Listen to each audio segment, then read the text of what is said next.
Yo, people, what's going on? Welcome back to the channel. Welcome back to Saeed TV. We are live, but we are here for Transfer Daily. It feels like a while since we've done one, man. I can't lie. It's been a minute still. But yeah, we're back. And you know what, man? The transfer news is hotting up, man. I tell you that, man. It's getting spicy. But we're here to discuss it all. We got man like Jamie in the building. Jamie, how are you, mate? Yeah, I'm good, man. I'm good. Just had my Rice Krispies, so I'm ready to go. You know what I'm saying? That's nice. Energized. That's it. That's it. Big up to you, mate. And then we got man like D in the building. What you telling me, D? Shout out, my bro. There, man. There. I know what you're gonna say. I know what your next question is gonna be. What? No. D, man. What? That sounded so depressing. What's that, man? What's that? I ain't gonna say that. I ain't gonna say that, bro. You know what I'm saying? I'm cool, but I'm cool. Today you might be let off today, you know what I'm saying? But there is a lot of news to get through, man. But there's only one place to start, man. I didn't even see this, you know. It's that mad the transfer window that I was looking over here, then something else happened over here. And then I went on Twitter here and it was like, yo, it's all kicking off, man. But there's only one place to start, and that is the Isak situation. It's getting ugly. It's getting ugly, people. Isak is now refusing and is adamant he will not play for Newcastle again, even if the window closes without exit. 25-year-old views Newcastle career over and no wish to reintegrate. Wow. Club say not for sale, but exploring market amid Liverpool interest, and striker wants LFC. Damn, man. You having a chat saying free Isak. I mean, it's all going mad. Like the fact that he's saying there that even if he doesn't get the move at the age of the 25, Champions League football as well, that he doesn't want to play. I mean, I don't know, man. Like, what do you do? Like, I get Newcastle. They're saying it's not for sale, but you don't want to keep a player that doesn't want to be here, man. It's not good for your club. It's not good for the fans. It's not good at all, man. Like, but then again, there has to be a level of professionalism, maybe, from Isak. You know? So what do you think, bro? What do you think? So, on Isak himself, what he's doing, I've said it on my show. Sorry, I just muted myself. Yeah, I'm muting my own self there. I think Isak, the way he's acting is maybe not the most professional right now. But as a Liverpool fan, I want him to act like that because I want the player. Do you know what I mean? So, but if that was my player, I'd be disgusted. As I always say, I think all us football fans are hypocrites ourselves, aren't we? Because when it's our club, it's different. So, yeah, I look. There's news today as well. I think David Ornstein said that Isak told Newcastle in May that he wanted to leave. Okay. He gave him plenty of time as well. I think Newcastle. The thing with Liverpool right now, hearing that today is music to their ears. Yes. I think Liverpool are going to get. I think Liverpool will buy Isak, and I think it's going to be cheaper. And a lot of people think it's not going to be 150 million. Okay. And I think Newcastle know that as well, and that's why Newcastle were desperate to try and get Sesko in at the time. They're trying to get people in. They know it themselves. They're trying to save face, which I don't blame them at all. I would say it's not for sale as well if it was me, because you're trying to save face like that. I think if you ask Eddie Howe right now, Eddie Howe wants him gone. Yeah, 100%. Eddie Howe wants him gone. Eddie Howe wants him gone. Eddie Howe probably feels let down because he will feel like he's made Isak in a way. Although Isak had a bit of a name before he went to Newcastle, Eddie Howe will feel like he made him into the world star that he is now, and he'll feel like he's been done dirty. And knowing the manager Eddie Howe is, he'll probably want him gone there, get the cash, and just spend it on someone. There is players out there for Newcastle to buy. They're obviously having trouble doing that, so I can't blame. I can't blame my football club for Newcastle not being able to buy strikers in. That'd just be stupid. That's a Newcastle problem. But look, I think Liverpool are listening to this morning and go, right, let's just wait, guys, just wait. Isak's going to be a Liverpool player by the 1st of September, in my opinion. I think. Look, even with this, even if they say it's not for sale, if he's refusing not to play, Newcastle need strikers anyway. They need strikers, anyway, so they need to go to the market anyway. So I think Newcastle will get their striker in. Once that happens, I think Liverpool make their bid. In fact, I wouldn't be surprised if Liverpool made a bid by the end of the week. And I'm looking now, 130 million probably does it. Well, why do you think Liverpool have not made the bid though? Like, is it another bid? Is it just because they think, you know what, like we're not doing it until we hear that Newcastle are open to selling? Is that what it is? I think they try and be respectful of the situation. See, I don't think a lot of obviously Newcastle fans are upset with Liverpool, which I understand. We're trying to take your best player.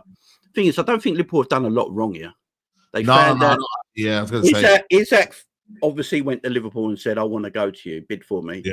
Liverpool then put in a British transfer record bid for him. Newcastle rejected it straight away, and I think what threw Liverpool is how quickly Newcastle rejected the first offer. Because I think Liverpool, what I think I've heard from Alex Crook and David Ornstein and Ben Jacobs and all that last week is Liverpool felt encouraged to go and make that kind of transfer and thought that was close to the price that Newcastle would accept. And then they just rejected it. Like literally, they opened the email and just rejected it straight away without even finishing it. You know what I mean? That's how quick it was. And I think Liverpool got through back by that a little bit, and that's why they haven't gone in again.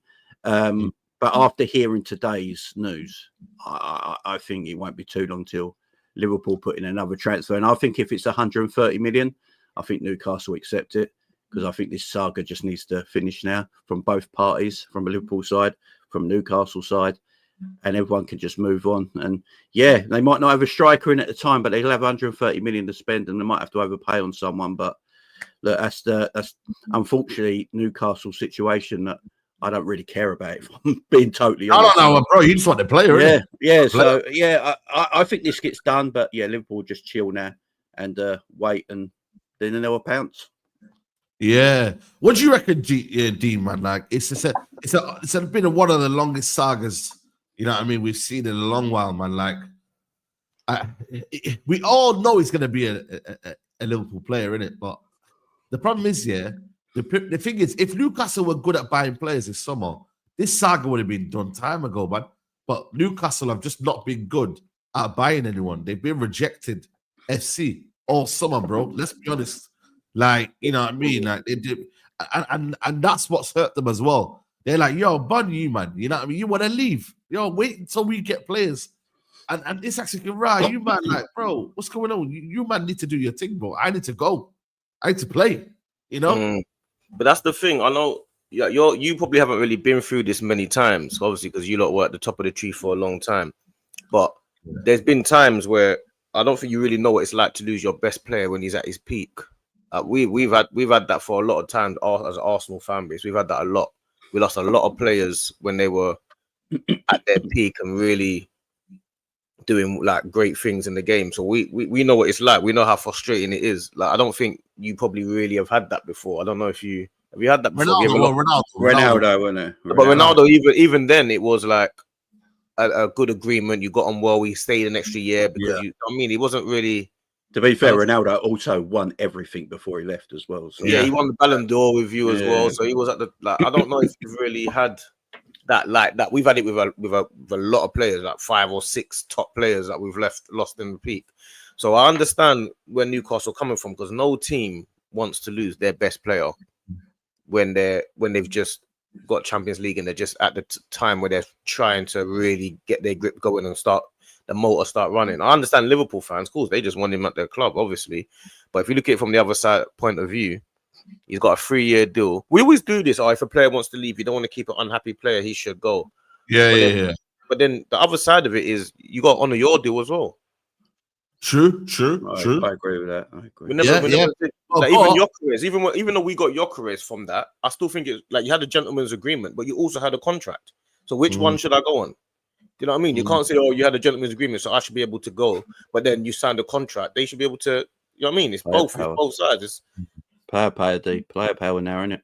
100%. But then contracts don't mean anything now. Players win you trophies. Players win you. Like, I get this whole idea of player power is not good for football, bro. Like, let's be honest, man. Like, Isak has also made Newcastle, a lot of good money, man. And he's been without Isak. You know what I mean? They might not be champions in football. They might not be, you know what I mean, the cup that they won. No, player power. Sorry, not to cut you, Saeed. Player power is good, but what I think we will start to see over the course of time is players running down their contracts and players actually leaving more. That's what the Bosman rule was about, and players leaving more on the free.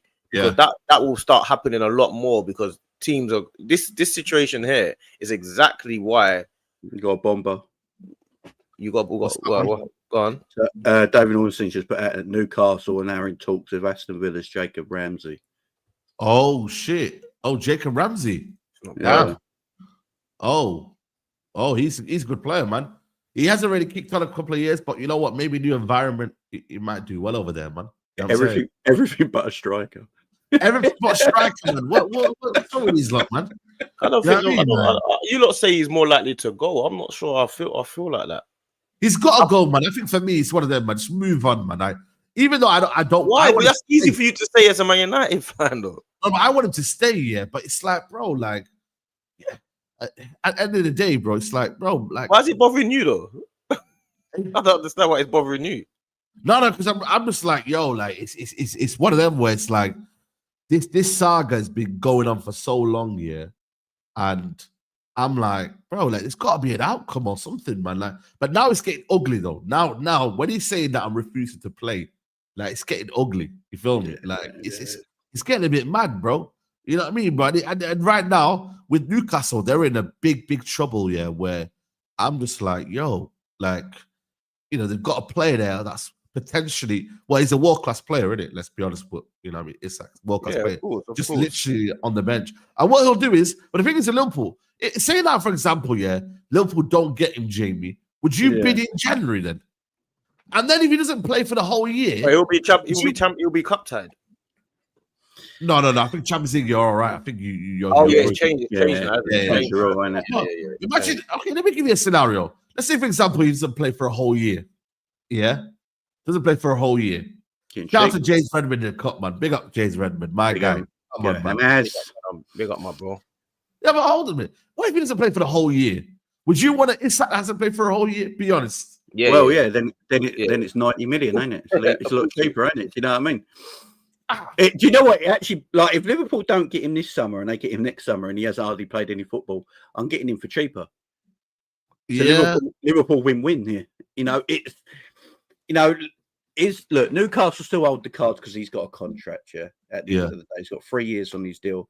Yeah, and I agree with D. There is no loyalty in football anymore. Let's face it. They're like even homegrown fan favorite players like a right back, or I don't remember anymore, that wants to leave your football club. Yeah, right.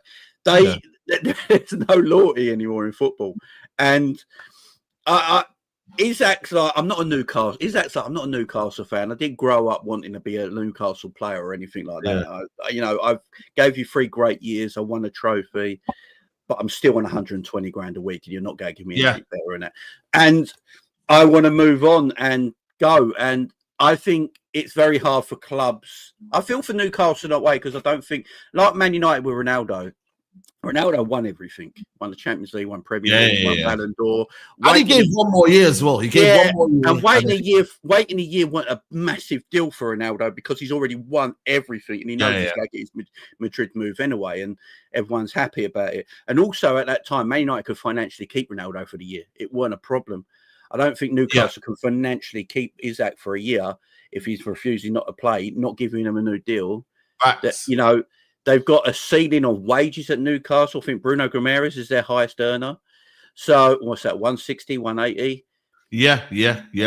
I don't know what they can afford there, and I feel for Newcastle because of the PSR stuff, but Isak wants to leave, man. And unfortunately, player power in today's game, he will get his move. But Newcastle, they're not going to just come out. The owners are not going to just come out and go, we give in. We're going to give Isak everything he wants. He's going to go now. We're going to get. They're not going to come out in publicly and say that. They're just what it is as well, Jamie? Do you know what it is? Yeah.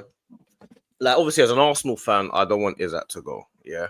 To Liverpool. As a Man United fan, he probably doesn't want Isak to go. As a Liverpool fan, you're looking at it from a Liverpool point of view. It depends on what point of view you're looking at it from, because these Saudis, they don't like getting bullied either. They don't like getting bullied. Trust me. They're not people that like this. You know what I mean? Being backed into a corner and stuff like that. They're not like that. They like to be in control of everything. So I don't know if this is the best way for him to kind of get the move that he wants. I don't know if that.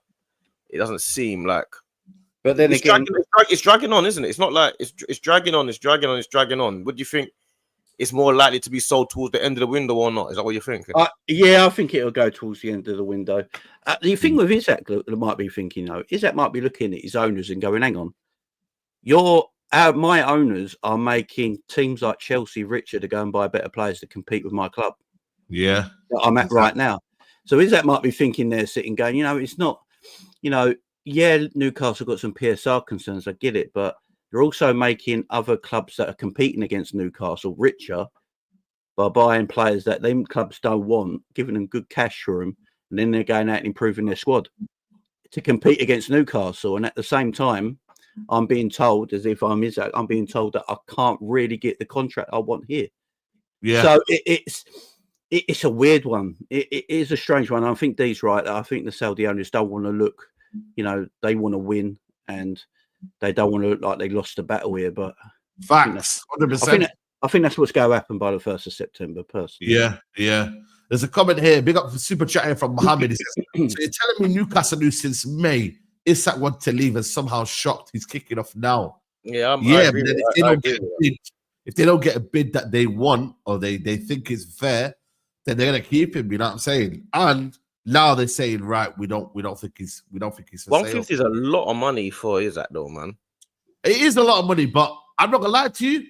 The way the market is right now, bro, like, is it a lot? Right? It? It's inflated. It's not.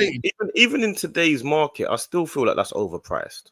How much do you reckon Rockers would have been if he didn't have a release clause per se? Like if he probably 110 maybe. 100 million. I reckon it would have been 100 million. 110. So it's one of them where like, bro, like. But how much is Haaland worth in this market then?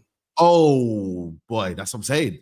You're looking at 150 million for Haaland, maybe. It can't be the same. It can't be the same as Isak. Wait, I would say Isak's a better footballer than Haaland. Yeah, he is a better footballer. Yeah. Haaland would be worth more. Haaland would be worth more. Hang on, would Isak score the same amount of goals as Haaland if he played for Man City when Haaland was there? No, he wouldn't. No. Would there be much in it? I ain't gonna lie to you. Haaland's a machine, though, man. Haaland's a machine.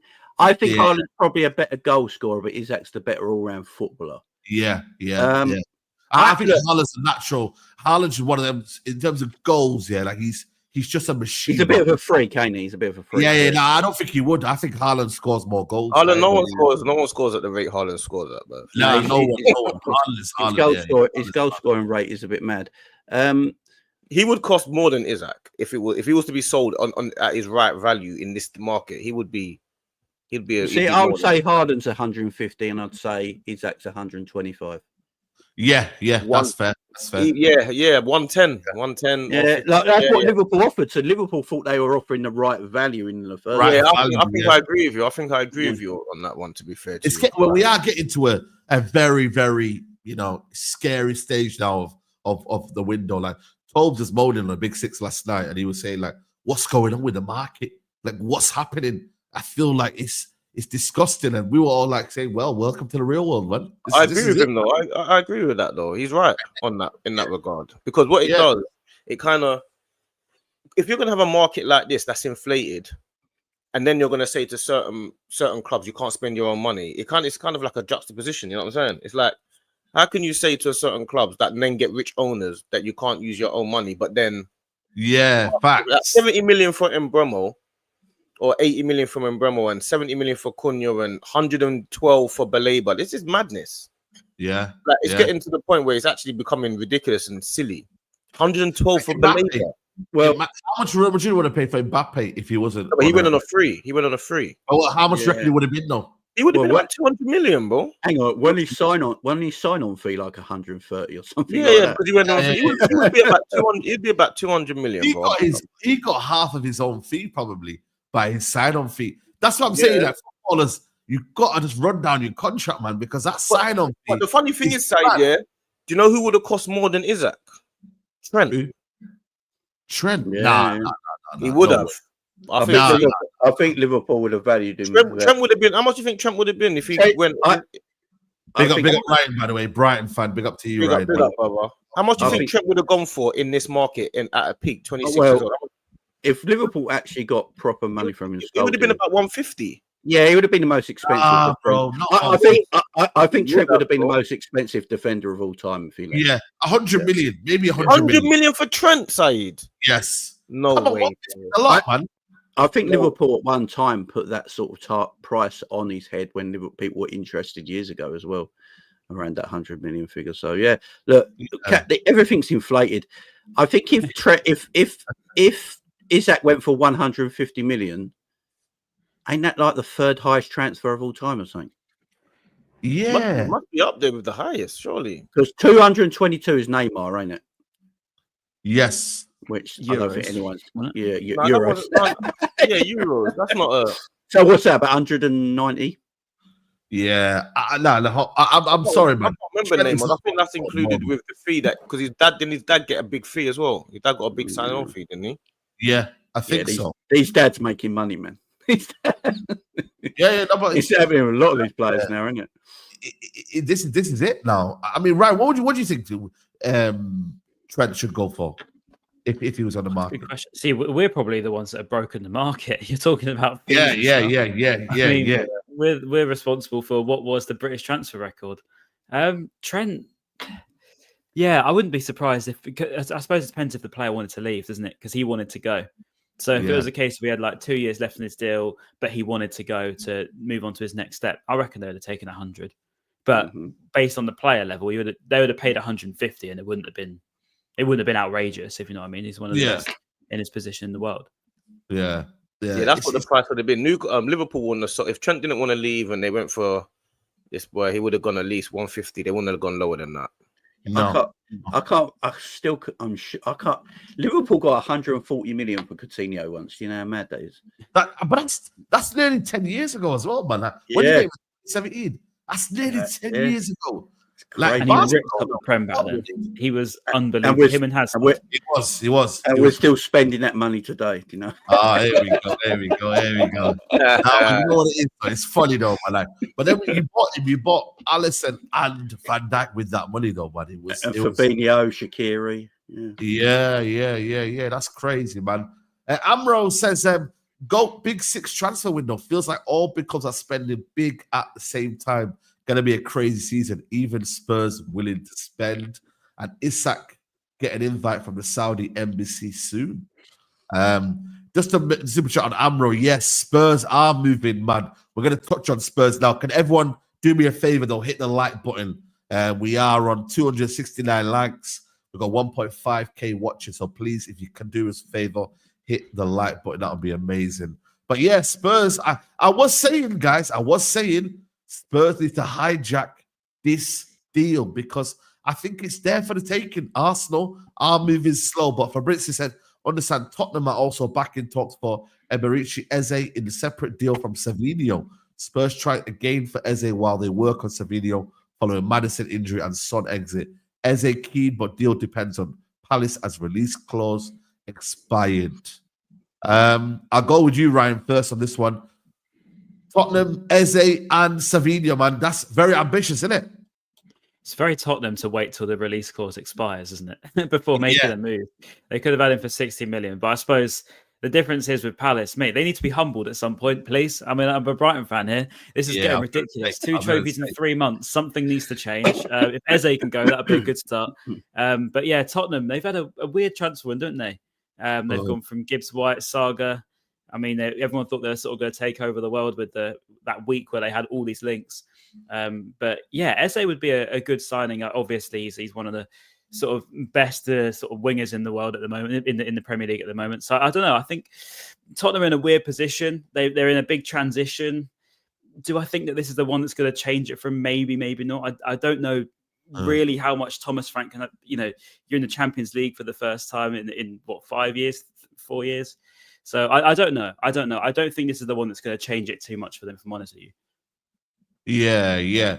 I mean, I look at it. I think as a Maddison injury, they need to do that. And then Savinho as well. That would be 2 decent players for them. You know what I mean? Now, listen, yes, Savinho hasn't hit the world. Hasn't really kind of done his job at maybe Man City, and he could have done more.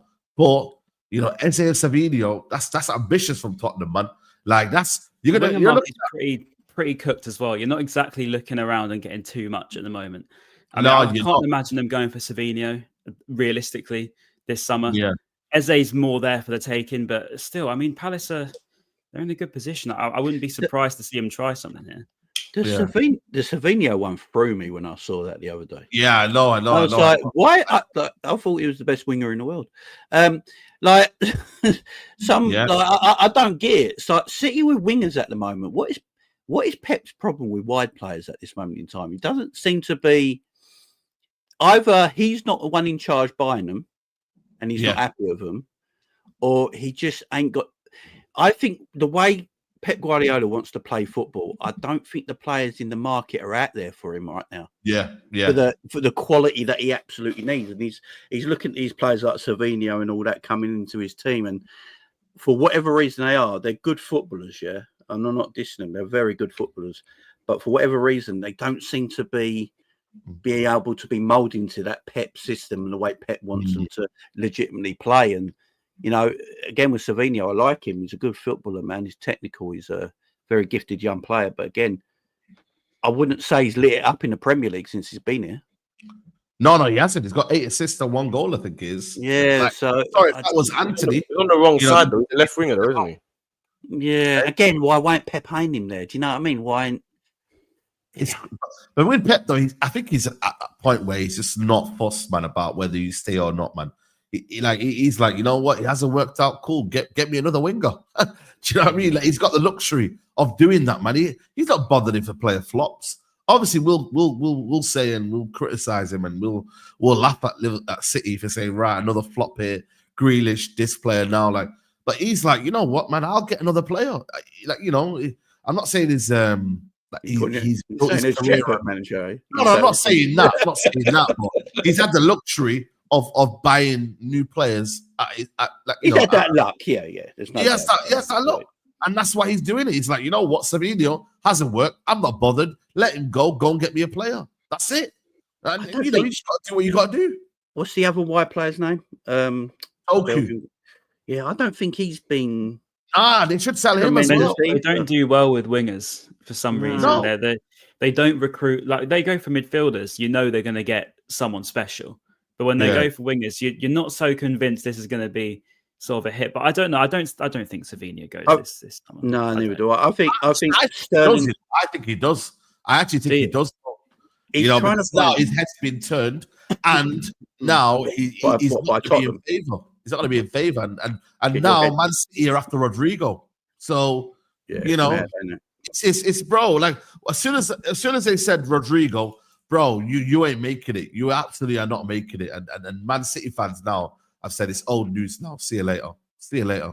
You know what I mean? I don't know what this is from Ben Jacobs. Fresh talk started in the Maddison injury. Spurs aware Arsenal have a player in, but believe Eze has not discarded their project. Spurs also prepared to move quickly.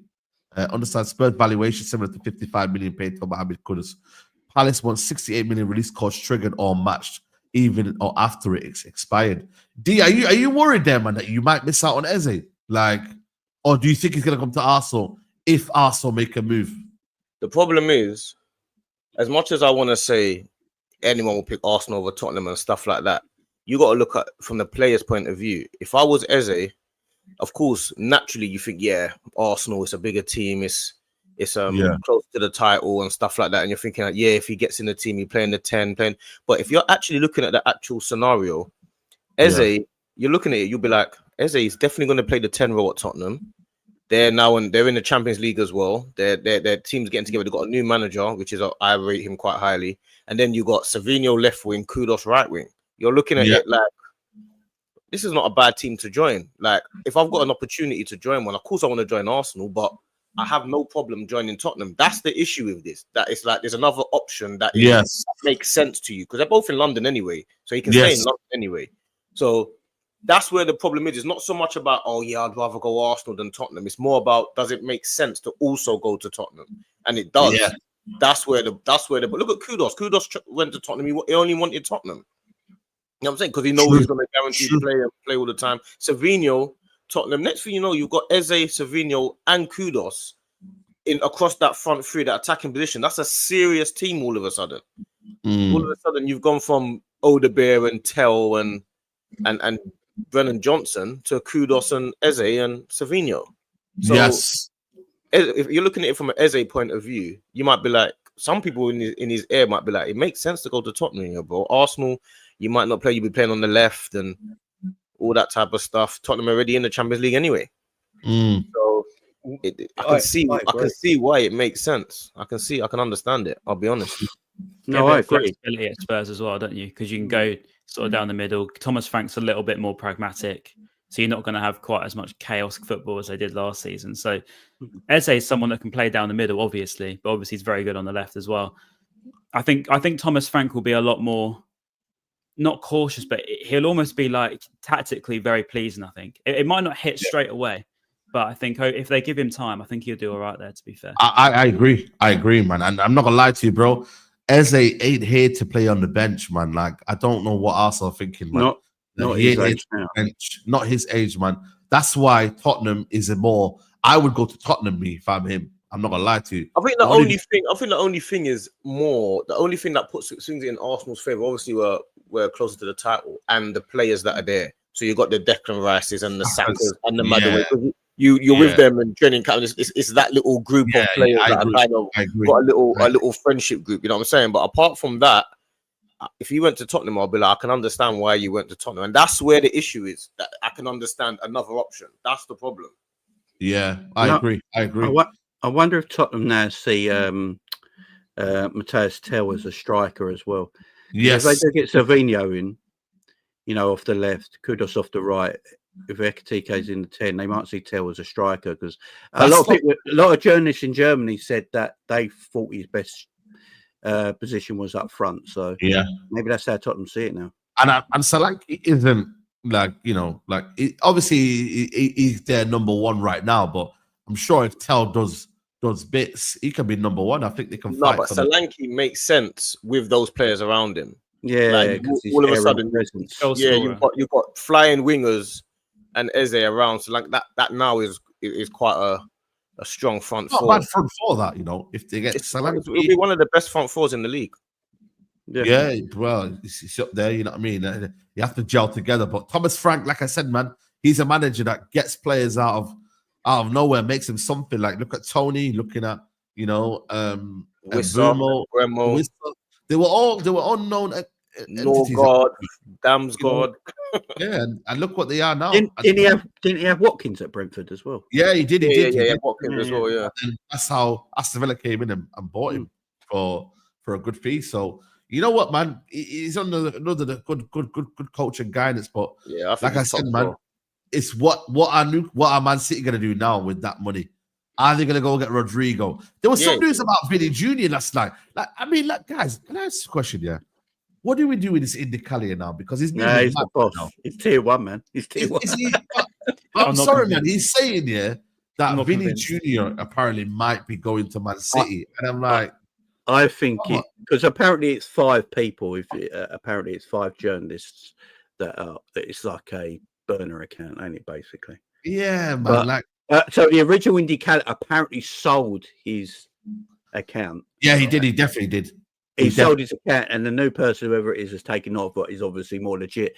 To be fair, as a Liverpool fan, he's got so much Liverpool stuff right this summer. So before a lot of people, and the fact that David Ornstein atted him the other day to said he brought the news first, just tells me everything, man. And David Ornstein follows him as well. So, but I don't know, man. I don't know if that was the best thing to do, man. Now I'm looking at thinking, yo, man, the fact that he co-signed him now, it's like. Everyone's looking at Indicalier thinking, yo, man, Indicalier said this, guys.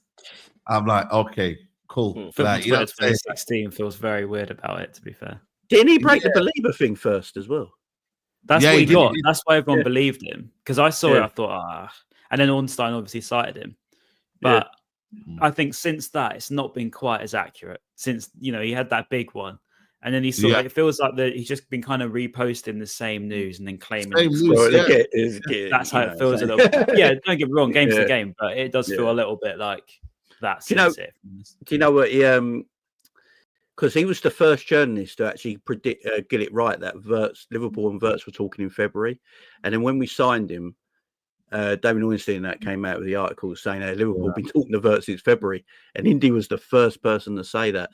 And he's literally it's weird. I don't know who's in charge of that account now. It's definitely a journo burner account. There's no. Did he leak the Rodrygo news 6 hours before Fabrizio? Yeah. Oh wow. I don't know then, man. This is what I'm trying to say, guys, man. I don't know if Fabrizio Romano is taking a gamble, but maybe Fabrizio Romano's taking a gamble by putting it out there because he believes, there might be something in this. So I might as well put it out there that Man City are exploring the conditions of the deal. Yeah, you can be very vague with your choice of words. Like you can be very, and that's what you got to do. Like you don't say Man City are preparing a bid. You don't speak in I don't know. You speak in indefinites. You don't speak in definites. Yeah, you don't. You just you kind of almost go around. If you look at Indy's tweets now, he talks in journo terms. He didn't talk like that before. If you look at the way he tweets things now, I'm telling you, it's a burner account for one of the journos, or it's a sporting director somewhere who hasn't got a job at the moment, but it's got a lot of contacts. Yeah. Wow, so Brandy's gone for 50 million. Yeah, the market is cooked, man. What? It's great, bro. Come on, man. It's getting we got 35 million for Kwanzaa, don't forget. You know what I'm saying? He's not even going to start though, unless Marquinhos is going to get kicked out. Yeah, he probably will end up starting. It's getting silly, man. Will he though? Because he's a captain, and I'm not gonna lie to you, but Pacho is a very good defender, man. He's had a very good. They play different sides though. They play on the other side. One plays on the right. Wow. Has Bournemouth lost every starting defender from last season? Yeah, apart from the right back, innit? So no one wants him. I'd feel bad if I was that right back. I think it's with Bournemouth. Wow. They're a weird club, They feel like they're sort of emulating a Brighton at the minute. It feels like anyway, looking over there. Yeah, it does. It feels like they're doing something right. I mean, you remember when they got their manager in and everyone was a bit like unknown quantity. Young and talent, I remember people saying Portuguese Graham Potter sort of thing. When Graham Potter was the one going to Chelsea, when he was rated. They're very ahead of the curve with a lot of players and staff at the moment. But yeah, if you're selling players, obviously it comes with a bit of a transition. But they kept hold of Semenyo and stuff, didn't they? But don't forget they lost Kepa as well. Yeah, definitely. Yeah, You know, bought most of Bournemouth players though, like Richard Hughes. Richard Hughes, yeah. Yeah, we got him. They So got him as well. Yeah. They got him as well. Talent, man. Over talent. My sporting director. Yeah.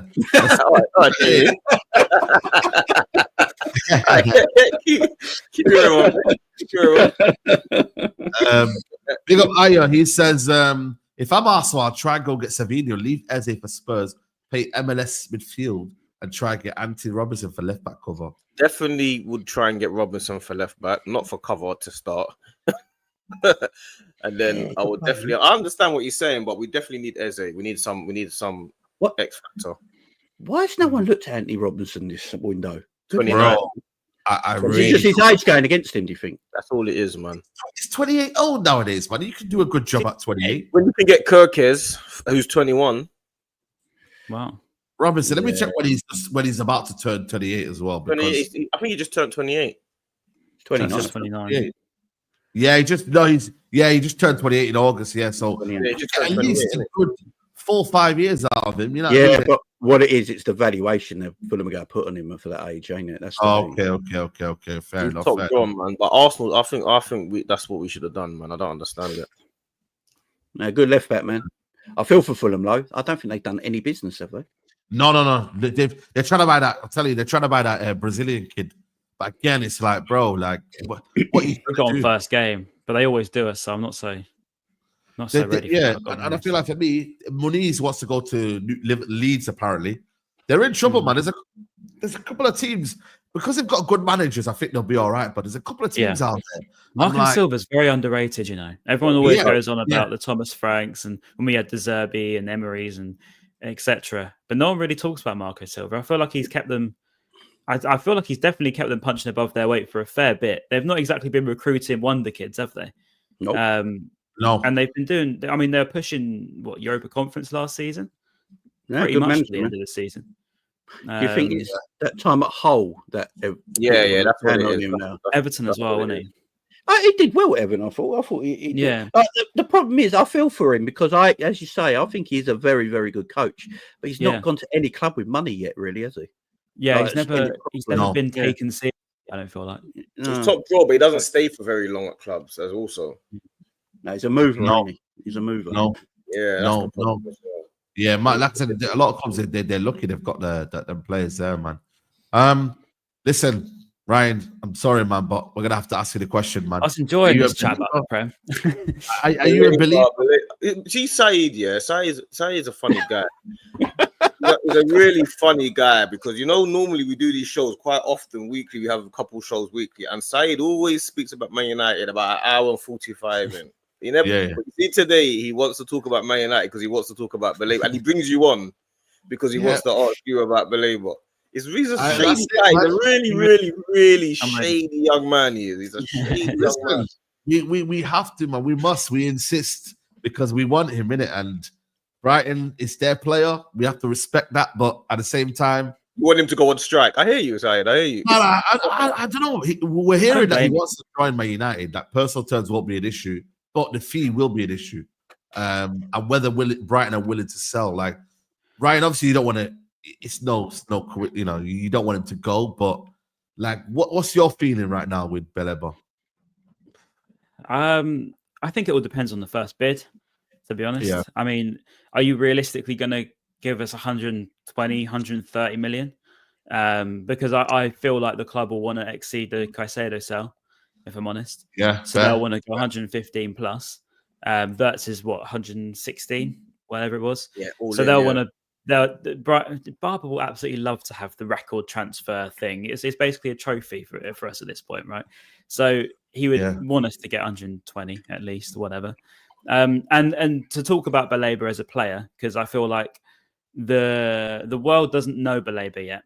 I remember when we first sold Caicedo, it was like, this is our Caicedo replacement, and he's actually nothing like Caicedo. He's very different. He's like he's like a Yaya Toure regen. It's probably hard to explain him in terms of profile. Literally burst of pace, absolute powerhouse, but he's very fast. Like you'll be surprised how quick he is if you do get him.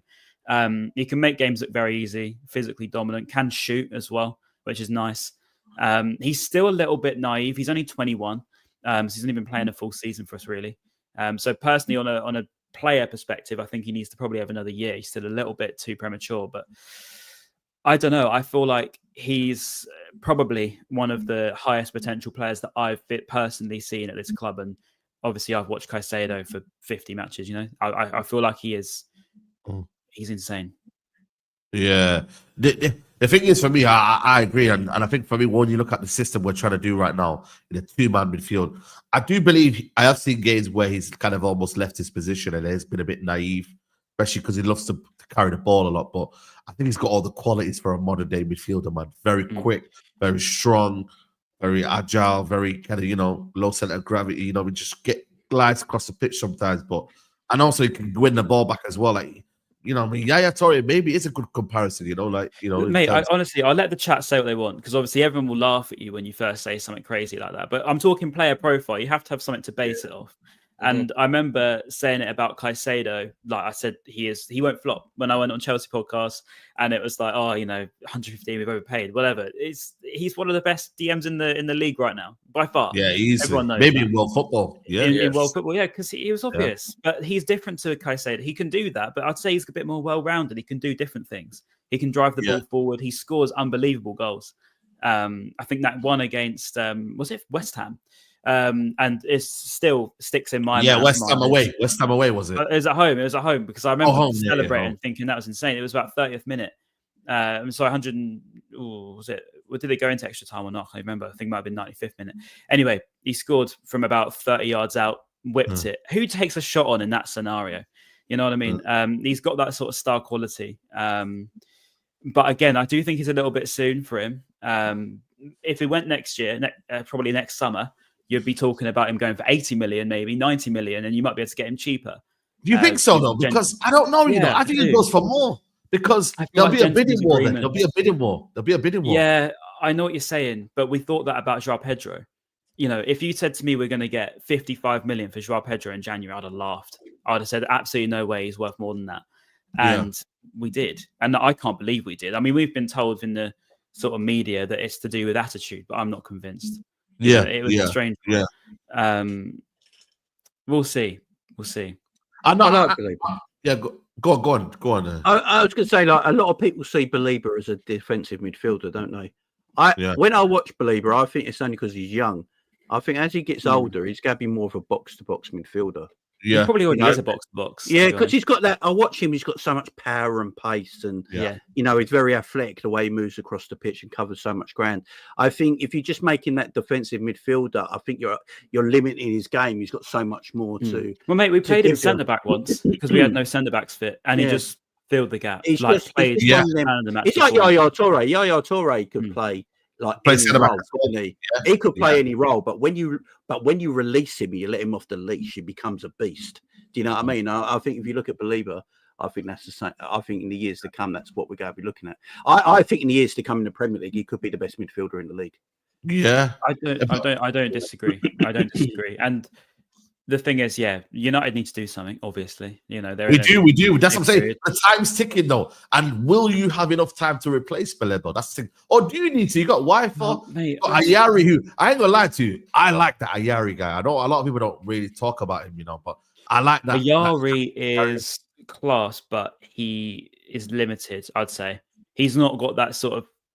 I look at players, right? It sounds a bit weird, but I look at our players and I have potential sort of ceilings, if you know what I mean. So Baleba is sort of superstar quality, and then you got like João Pedro. I'll probably put him in the same bracket. I'd say Ayari's sort of a couple tiers down. He's a very good player. He could be a very good player. Like him. I don't know what more you can get out of a 21-year-old last season. He was good, but he's not physical enough. He gets overturned. Some transitions we have. And this is why the Baleba sale would just be so... The timing of it and the club's perspective. I mean, Brighton fans are saying we're in a position where even if we get 100 million, reject it, because it's going to end our season. Because you know what? We're pretty much in transition. Yeah, it is. But like I said, it's one of them, man. Money talks, and Mr. Bloom loves money. That's you know the trouble, what I mean? If you were to think, like, give me your percentage of, like, he's going to stay. Give me your percentage of confidence he's going to stay. I don't know, because I don't know if you're going to bid. if you bid something crazy, I'd say it's going to happen because we won't reject it. We won't, he's not going to say, no, I don't want to go to Man United and like triple my wages, is he? Okay, it's just not going to happen. But at the same time, if you've got, I don't know, if you can't meet the valuation or you can't afford to meet the valuation, because as we know, United have not exactly been in financial, prettiness over the last few years, then maybe that will stop him. I don't think he'll be one to force. He doesn't give me that sort of vibe. He's one of the rare ones that's not a bad guy. You know what I mean? I've met Baleba a lot. Yeah. He's just such a funny guy. And I used to do presses all the time, so I see him in the training ground. He'd just be watching TikToks on full volume. He's one of them ones, and I just think it's class. But he's just a good character. And you don't normally get a blend of good character with top player. You normally have a bit of an ego, wants to push it. So I feel like he won't. But of course, this could be famous last words. You could clip me up in a week's time. Yeah. We need him. I feel like this our whole season hinges on this, really and truly, because we need a midfielder. We can't be entering the season with Casemiro and Bruno Fernandes. It's absolutely like it's insane if we do that. And then obviously we need a goalkeeper, but that's for another conversation. But then Baleba, he complements both of their profiles, if you know what I mean. He can play all over midfield. It's not a case of he's just a DM. He'll play everywhere. Like that's the difference in Baleba to maybe like a Caicedo. Caicedo's very, very, very good defensively. Very good defensively. He's probably one of the best ball receivers I've ever seen. But in terms of that sort of pushing forward and adding a little bit more to his game, that's what Baleba will give you as opposed to many other players. Yeah. A question here from Brighton fan. Who was better, Baleba last season or Caicedo's last season at Brighton? Oh, see, this is the thing. Chelsea fans are going to hate me. I stood by the fact when we had Caicedo, who was the best midfielder I'd seen. And then I saw Baleba play his first game. I said, maybe he could be the best midfielder I'd seen. And then before that, I said that Bassoon was the best midfielder I'd seen. So it feels like we've been on a constant upgrade. But I would just say they're very different. They're very different. But in terms of all-round game and potential, I think as a player right now, Caicedo is better than Baleba. But in terms of overall potential and overall player, I think Baleba could be a better player than Caicedo. But to answer your question as to what he was like in our season, I think Caicedo was more important to De Zerbi's system. So the way we played, building up from the back, deep receive passes. Chelsea play a similar sort of game now. That was unbelievable to watch. But Baleba could win games in his own. As we said, that 95th minute winner. I wouldn't put either or, but it's interesting. Look, I'd personally say McAllister, but that's just me. Do you know what I mean? Yeah. McAllister's different. McAllister, he was an absolute touch of class. I forgot about it. Yeah. Brighton's scouting for midfielders is first class, man. First class, bro. We need to find what they're doing. Class, right? But I'm going to answer the questions that I see because everyone always says, "Are you happy being a selling club?" And the answer is no, right? Because you think I'm talking about all these Caicedos, we're talking about McAllisters, we're talking about World Cup winners here, players that won the Club World Cup now as well. We're talking about genuine players that have gone out and won trophies. You imagine these players if they just stayed here, what could Brighton have won? Right, bro. So this you'd be like Benfica, man. Benfica and all these teams. Not just them. Even the players like Trossard and all of those guys as well. The B tier cells, like you've got now, Stupinjan's gone. Like I feel like everyone's going to overlook that. But left back wise, we signed a Kuiper, great going forward, but defensively, this transition issue is going to creep into next season. I'm a little bit worried. I'm not going to lie because I don't know where's Kodioglu, man. This guy's disappeared. Is he around, man? Is he alive? He broke his foot at Liverpool away, and we never saw him again.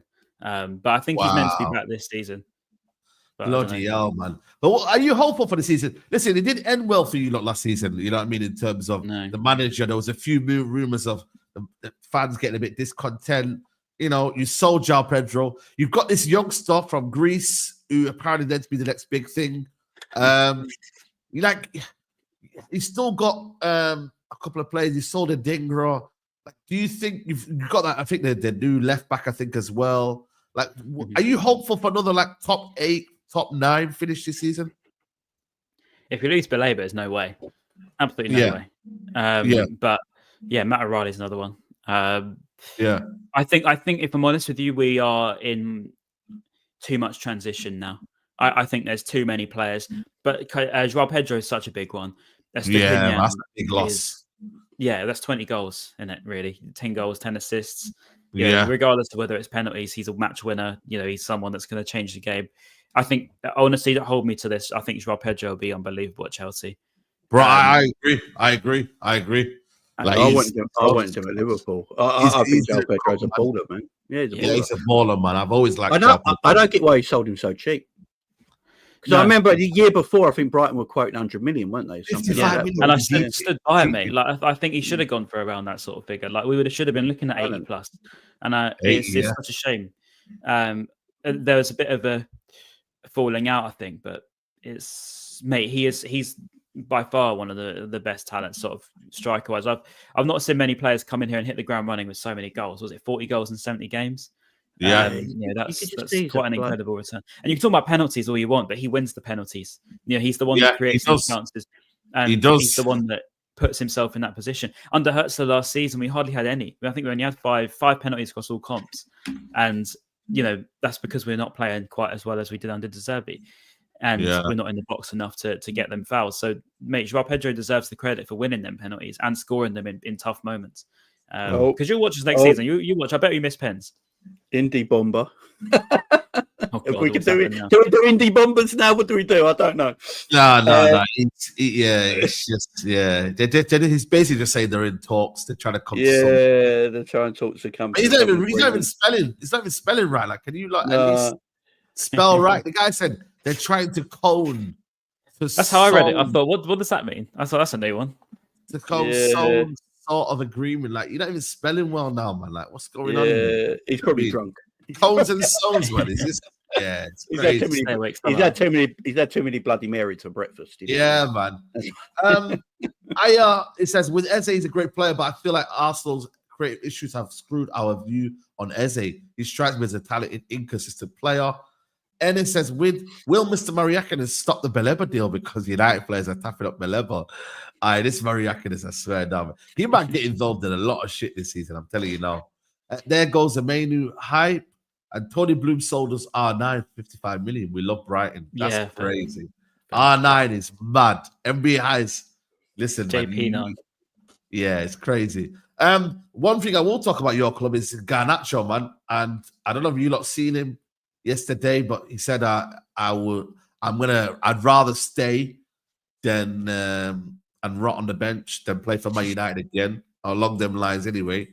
Man, we need to get this bid over the line, man. Chelsea need to bid ASAP, and we need to get him out of here, man. It's getting a bit silly now, man.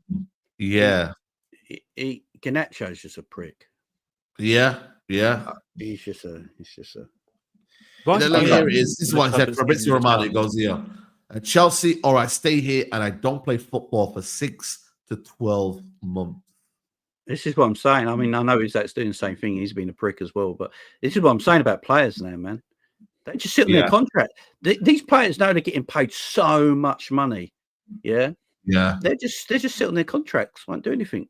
They don't care. Yeah. That's why I praise Baleba for his sort of personality, because I would be surprised. Like Caicedo, for example, put out a full-on transfer request. He put a huge goodbye in January because he was signing for Arsenal.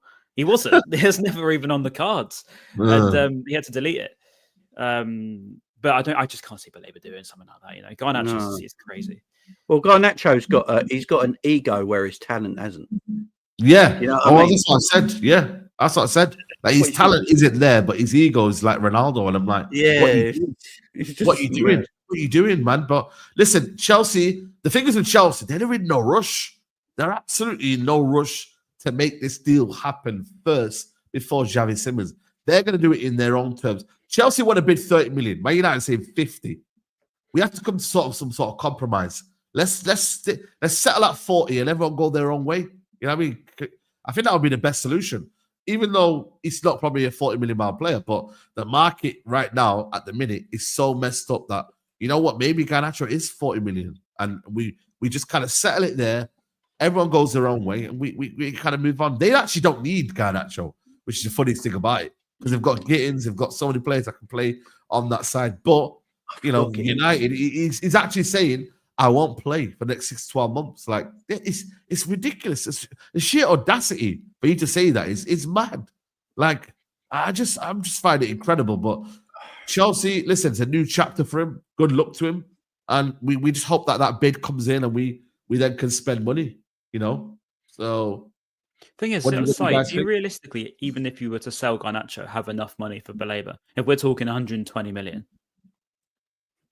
Yes, 100%.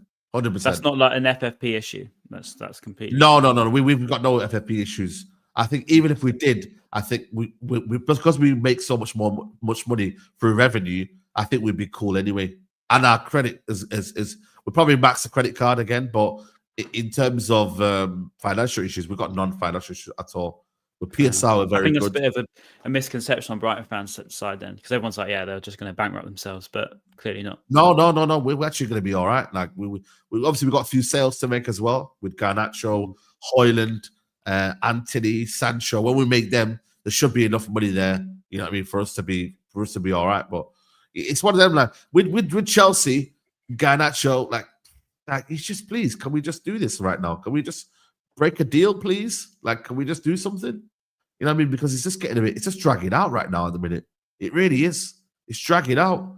And I think for me, he needs to get his own kind of almost new fresh start, and United needs to move on.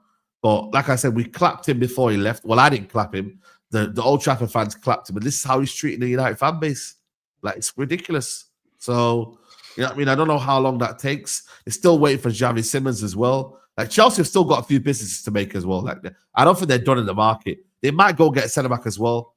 There's always this Donnarumma. Apparently, Chelsea are not in for Donnarumma, which should give United the clear go-ahead to go and get Donnarumma now. Which apparently, Man City are favourites in land Donnarumma. It's the rumour going around. Why have they signed Trafford then? Well, yeah. I think there's news that Ederson could still leave this summer if Donnarumma came in. But even if you did that though, but then Trafford it's then to be, like heir to the throne, if you know what I mean. Like, he's meant to be the next. How old is Donnarumma now? He's 26, still young. I remember him being a wonder kid on FIFA, like not even that long ago. Yeah. I'm up and down with Donnarumma because I watch a lot of it. I watched a lot of Italian football. I did because I love Italian football, so I watched it a lot when he was over there playing for AC Milan. Watched him at PSG. I'd actually say the last 18 months have been the best 18 months of his career. Before that, I don't think he was a great goalkeeper at all. He had mistakes in him. Last 18 months he's been very, very good. There's no doubt about that. But before that, I don't think he was the greatest keeper. I'm still not 100% crazy on him right now, to be absolutely fair. But he loves playing against England, doesn't he? Yeah, he's got a lot of talent. There's no doubt about that. But yeah, the fact that PSG have told him he ain't going to get the wages he wants and you can just leave, and I think they've already signed his replacement, ain't they? Yeah. So they've Chevalier, a very good goalkeeper. I think for me, apart from Alisson, are there any world-class definitive goalkeepers in the league? Like, or are we just kind of have like just good goalkeepers and just they're all right? They're not world class. I think that about a lot of players, to be fair, Saeed. I don't think there's a lot of world-class players now in any position. Like David Raya, I'm not gonna lie to you, like he's a good goalkeeper, but there's been a few things where Arsenal fans have been telling me like, yo, he used to stop doing this, like, faffing around, and and be honest with you, there's been a lot of Arsenal fans saying, yo, David Raya coming out of his box and he's just messing around. And I think they're just saying that Raya we've never had a problem with Raya, but he's a super solid goalkeeper. He's not, I'm gonna say he's world class, but he's super solid. He doesn't get lobbed a lot either. I don't know where this is being lobbed like twice. So I don't know where he gets lobbed a lot comes from. They just make things up because he got lobbed the other day. I don't know. They just say these random things. I think you look at people like Courtois and Alisson and stuff like that. I think they're the level, aren't they? Yeah. I mean, it's one of them where, like I said, Chelsea now with Sanchez. Don't get me wrong, he is a bit of a bozo, but I feel like if you can have a secure back line and secure, midfield and whatnot, like you're not going to face as many shots. That's why it's Ederson's. If Ederson was at Man United, he'd get found out. He'd be absolute abysmal goalkeeper. I'm telling you. I've always said it. I don't think Ederson's shot stopping is that good. No. But because he faced less shots at Man City, and Man City have been a dominating team, and he can be then almost like the 12th like the 11th player on the ball, like he's almost like a playmaker. You know, he's got more assists than some players do in their careers. Like he's got a lot of assists. He's great. So he's someone that is probably a player that Guardiola used on the ball rather than off the ball. Like Guardiola's like, if you can save and be there to help us out and be an okay shot stopper, then we'll take that. But your main aim is to, when we play out football, you're the extra player. You're the extra player playing out. And that, for me, is something that maybe now footballers are doing. And that's why maybe Enrique, they bought Chevalier. Listen, Chevalier is a good goalkeeper, but they're saying that we need an extra player as well now. We need someone that can get on the ball and be an extra player. It's crazy how football's become now, ain't it? That keepers are players now. Like you'll see the same thing with keepers, defenders. Hey? It's not just keepers, it's defenders as well. The first thing you look for is a defender that can pass instead of play out from the back, yeah. And even to the point, it's gone so far that strikers are not looked at as the first point is to score goals. Like you look at a striker that scores the most goals, he's not the best striker. People are looking at link up play and stuff. You guys were speaking about this earlier, that Isak's a better footballer than Haaland. It's like, doesn't matter. Yeah. No, I'm saying there's a, I don't know, because it's a bit like when you talk about club progress.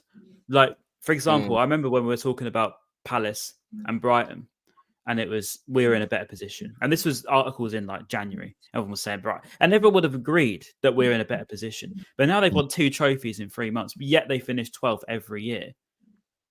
I mean, it's like the bare basics of football. What's more important, goals, assists, trophies, or sort of gradual progress? Like Arsenal, for example, like they're not overperforming, say, like Liverpool. They've just won the league. But Liverpool in the last few years haven't been better than Arsenal in the league.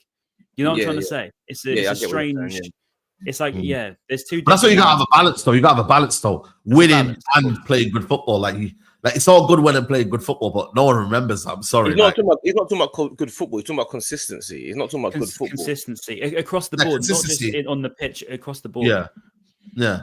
But that season that Arsenal were 1 point behind Man City, you're not going to cook Arsenal for that. Like, you know, they did what they needed to do, but then last season was terrible from them. You know, I mean, now what do they do now? What's your name? The Brighton. What's it? Oh, Ryan. Oh, Ryan, you're talking too much sense for Saeed. Saeed can't understand this type of logic. You know. No. Well, listen, but my thing is that this is too logical. This is too logical for him. This too. No, but the thing is, it won't make me feel better though. You still have to win something. Like that's I know. But when he was saying it, I could see your brain scrambling. You couldn't quite process what he was saying. No, I'm not. It doesn't. No, Ryan's giving his perspective, but I'm letting you know that he's still. But I know. But I'm just saying. Back into reality. I'm bringing you back into reality, bro. Ryan was talking a lot of. He was getting to the depth. I hear it. Ryan's giving you nuances and intricacies. You know, nuances. There's other layers. I hear it.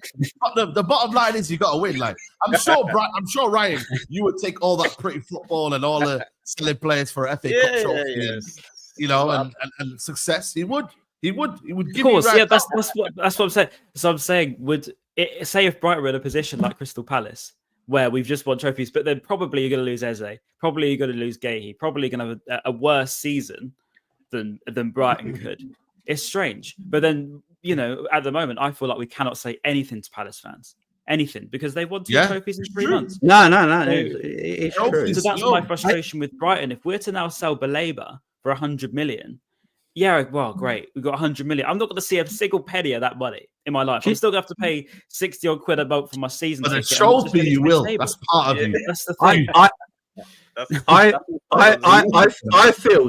I feel there's too many teams in the Premier League. This just might be me who's thinking this, but I feel there's too many teams in the Premier League are just happy taking Premier League money. Yeah. And not using it. Because I look at the FA Cup and League Cup, big teams don't really take that as seriously anymore till the later stages, and if they go out, they go out. They're not too bothered. But when you see the other teams in the Premier League that, all right, they might not have a chance to win the Premier League or get into them European spaces, but an FA Cup and League Cup's there, and they're doing full rotation, what that tells me is that their place in the Premier League and where they are going the table is financially better for them than winning an FA Cup and a League Cup to some of these owners. Yeah. You know, and when you see the League Cup, winning the League Cup only gets you £200,000. That's all the earnings are. The incentive is awful. the FA Cup's like a couple of million. If you said winning the FA Cup gets you 25 million quid, you know, so many teams will put out stronger sides and stuff like that. But you know what, Jamie? I said, me and Dean was having this conversation the other day. I keep saying that the FA Cup should get the last Champions League space. I keep saying that. Yeah, watch everyone take it seriously like mad, man. Nah, I think that's a bit too much.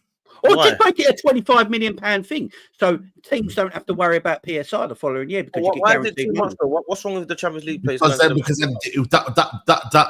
notion would have to change in terms of the whole of Europe. In the whole of Europe, I've got to then change that rule. Then I'm sure in the whole of Europe, I've got a nation. So to say now, for example, the Copa del Rey will get you into the Champions League then, or something like that. Like I don't know whether UEFA would allow that.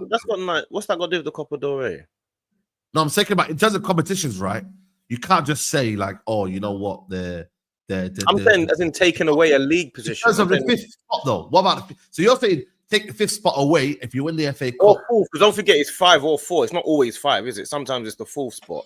I'm saying take that fourth spot away, top 3, and give the other one to the FA Cup. So you're so say for example now you've been consistent the whole year. Arsenal been consistent, top 4. You've been absolutely smashing it. And then another team comes in, wins the FA Cup, had a shocking season, but then they take the Champions League spot off you. Would you feel? Or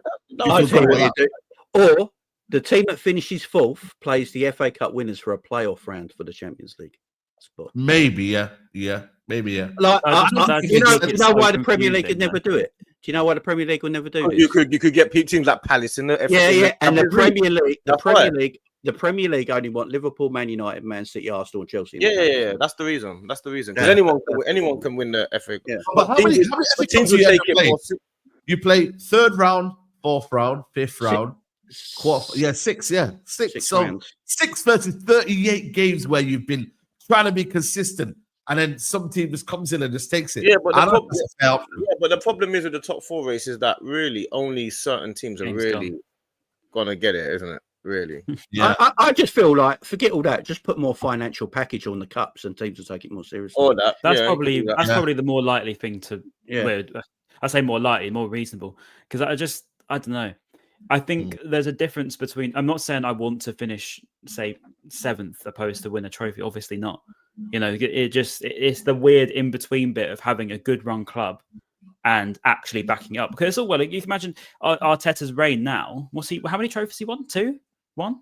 So you know he's going to finish this, and it's going to sort of be you know, he was a good manager. He helped us in transition, but we never really got it over the line. So you're just going to look back on it.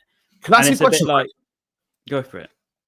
I don't know. In terms of your recent history, when's the last time you won a trophy? Well, we haven't. I don't think we've won a major. We won the Community Shield in like 1910, but we've not won. You're like Fulham and man, like in my physical lifetime of trophies I've physically watched as lift was a League One trophy. Yeah, that's the only time. And the Sussex Senior Cup. So I'm going to ask you a question. Yeah, I give you the FA Cup, but then you get relegated, so you do a Wigan. Would you take that? No, because then you're sacrificing the whole club. So, like for example, look at Bolton, look at Sunderland, look at then you're stuck. Why are you saying thank you when you're the one who says league position doesn't matter and trophies only matter? Why are you saying? You know what it is? It's different for Arsenal, but that you've got a bigger squad. You've got, you know, you've won trophies, isn't it? That question would apply to you because look at Birmingham. Look at Birmingham. But Wigan. But what I'm saying is, even in regards to when Wenger said top 4 was a trophy, was worth more than a trophy. That was what. Yeah, because your club was. But because he said it, because your club was.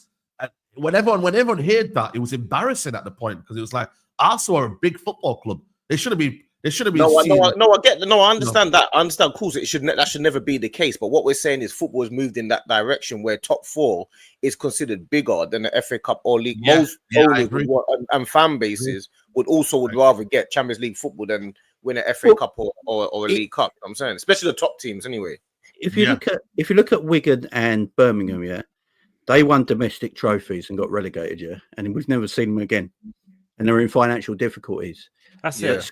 But say Birmingham won that League Cup and got received, I don't know, 30 million quid, but still got relegated with the parachute money. They'd be financially still much better off today than they are right now. It's like Southampton, for finishing 20th in the Premier League, received, I believe, £109 million for being the worst team in the Premier League. Yeah. You know, if you equate that to euros, that is almost equal to what Atletico Madrid's received for finishing like top 4 in Spain. Yeah, and even with like teams like Bournemouth, like who are got such a small club, they would not benefit more from the FA Cup than staying in the Premier League. Yeah, they benefit from staying in the Premier League and getting that Premier League money and selling Huyson and Zaboni and all and Kirkes and all those, that's why there's a different than... conversation with Arsenal and thingy. Like, you know, with Brighton though, it would damage their football club significantly. I know it's brilliant. We're one of the richest clubs in the league, right? Through player sales, because player sales is the way we're going to make the most money. You're not going to make as much money on £100 million transfer as a Brighton as a club. By finishing anyway, we're not going to win a trophy. But then the thing is, you then got to have a bit of a trade-off at some point because you've got nothing to show for it. Because you'll look back in 100 years' time, and it'll be Brighton haven't actually done anything. They made a bit of money between 2020 and 2030. You know what I mean? And then what happened then? Dark side of football, man. It's a strange one. But at this moment in time, for the next few years, you're always going to be a Premier League club. And what I suppose you want to be as a Brighton fan is that eventually you want to build on that to go. And maybe win you want to do more because you've got players that are world class. You know, you're selling world class players to world class teams, and you can say world class because I've watched McAllister win the World Cup. You know what I mean? So we've seen players of that mold, but then we don't actually get to see the best of them, and we replace them with question marks. So we talked about Charalampos, Kostoulas, Stefanos Simas, who we've signed this season. You know, we're letting go of Adingra, for example, for 20 million. Which is fine. He's good enough to play somewhere else and play. You know, he wasn't good enough to probably start here. We've got Mitoma, but the trouble is, if Mitoma now gets injured, we've got Tommy Watson, who's not even ready to play for us yet. So we've got these constant question marks. So you're actually halting the progress of the club, but you're making the money. So you almost want a bit of a trade-off at some point. You can't sell your best players every summer, otherwise you won't win trophies. It's just not going to happen. Yeah, I agree. There's some news, by the way, regarding Newcastle, which again is getting a bit mad right now. Brentford's proposal deal for Athara cannot progress until Bournemouth sign a replacement. Interested Amin Adil, I think he's plays for Leverkusen, I believe. It's thought to be cooling with Bournemouth looking at other options. Club have held initial talks. Athara is keen to make the move to West London. And then obviously Keith Down is come on. This could have a knock-on effect for Newcastle pursuit on Yawan Wissa. Newcastle are useless. It's quite funny, to be honest. It's crazy, man. Like, so it's basically someone should be called domino effect, man. Every single domino effect is not literally happening right now. Yeah, the last week of the window is going to be a madness. It's going to be a madness, man. Everyone's going to left, right, and centre every day, man. It's going to be a madness, man. Like, generally, like, you know, like it's Alexander Isak has moved out of his Newcastle home as he forced to move to transfer. Well, he's homeless. He's homeless. That's summer. You signed Aaron Ramsdale, though, so it's all right. You know what I mean? So, hang on. So a multi-millionaire has moved out of his home. I'm sure he's all right. He could live anywhere, man. He's chilling, man. You know what I'm saying? He's one of them. But yeah, we are looking at a proper big end to the transfer window, man. I can't lie to you. Yeah, I think it's going to be mad. I think so many big teams are going to do a lot of business in the last week. Yeah. No, genuinely, man. Like, are you going to buy anyone else? I'm guessing you, Ryan. Anyone else? Are you going to buy? Or are you kind of done the transfer window? I don't know. I don't think so. Which is my frustration, to be honest. I just feel like we're selling too much to be in a position to compete. Really, you know, I don't know. I feel like we won't sign anyway. If we get rid of Baleba, we're gonna have to. There's absolutely no way you can go into a season selling Baleba without signing anyone. You just can't sanction that. But even if you bring someone in, we're going to be in a transition at that point, aren't we? Because you're going to have to rely on a 19, 18-year-old that's going to be great in a few years, but probably not going to be good enough now. It's frustrating, mate. It's really frustrating because, you know, I hope that Baleba doesn't go, but I'll be honest, I'm just waiting for that bid to come in. Yeah. And then obviously Arsenal's wanted to get a couple of players through the door as well. And Liverpool, I think Liverpool do need to go and get a centre-back and maybe another winger as well. And then it'd be, you know. I think we get 3 players before the end of the summer. I think we get 2 centre-backs in Isak, personally. Yeah, yeah. It's Leone kid looks like it could happen. Looks like it's very strong now, and I think Liverpool will get Mark Gay just at the end of the summer because I think what Liverpool are waiting for. If you told me I could buy Mark Gay for £50 million any other time of year, I'd be like, cool, do it because he's valued that. But when you got last year in your deal, it don't sit right. I think Liverpool will just play a game where I think Steve Parish also came out the other day and said that they might have to sell him this summer now, so it might be a game of cat and mouse where Liverpool just wait as long as they can in the summer and go, right, what sort of deal can we do now? You know, do what's the money? Might be one of them. So it's key. I think there'll be the 3 players. So yeah. Okay then. But yeah, people, we're gonna wrap up here, man. It's been a good show, man. Very, very good show. We still have 1.7k in the building.